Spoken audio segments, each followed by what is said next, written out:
there's another issue of them creating a group chat for themselves, for parents who have abandoned their children well enough not to cook for their children because they feel that they have 16 hours shift to cover. By the time they come back, they feel like they are too tired to look after their children. So these children created group chats, the ones that have, criminal knowledge of whatever, submit cards there, and they order pizzas and do stuffs and feed themselves. They drop messages on it, and they said, if you haven't eaten, if you're hungry, that is a CC. And they do it. It doesn't stop there. Some of them are selling drugs, from weed to canisters. I talked about the canister one on my talk show.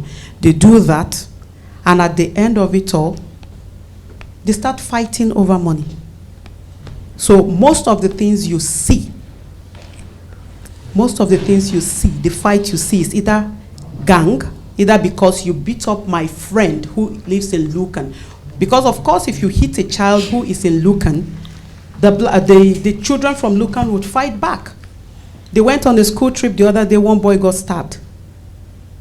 There was a show the other time Naira Marley was in town. Somebody was hit with not hit. They axed the boy. The person who used the axe was shipped in from Manchester by the boys in Blanchardstown to come and do that. Now, there are too many things. I don't know which one we want to be touching on, and I don't know how we are going to resolve the issue. I know that parents probably failed in maybe misplaced priorities and all of that.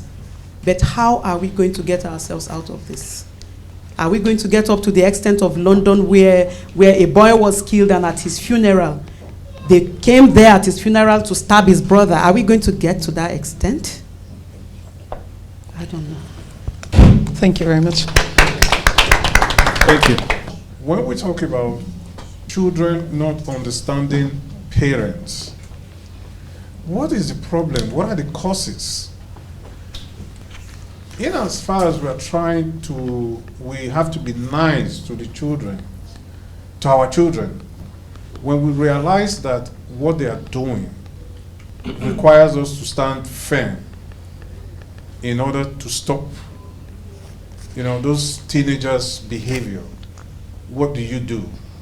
You think that you are trying to protect your child, but your child is telling his peers and others that my dad or my mom is too harsh or is that.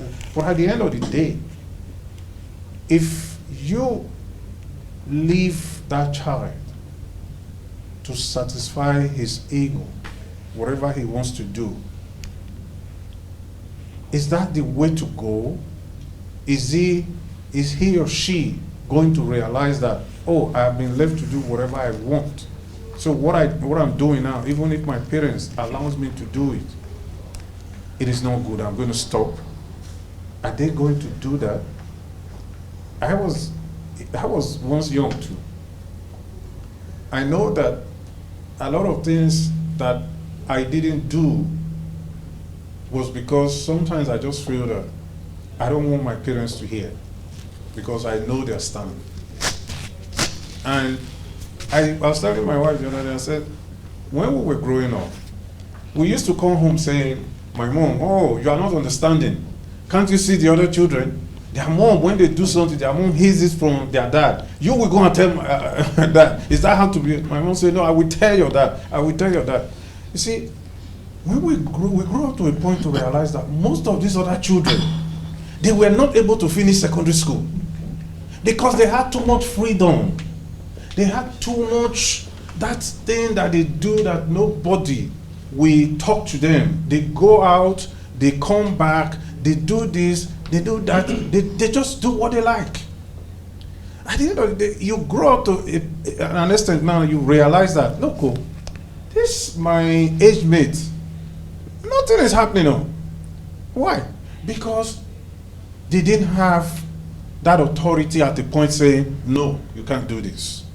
But sometimes our children, they misunderstand that authority as if you are their enemy.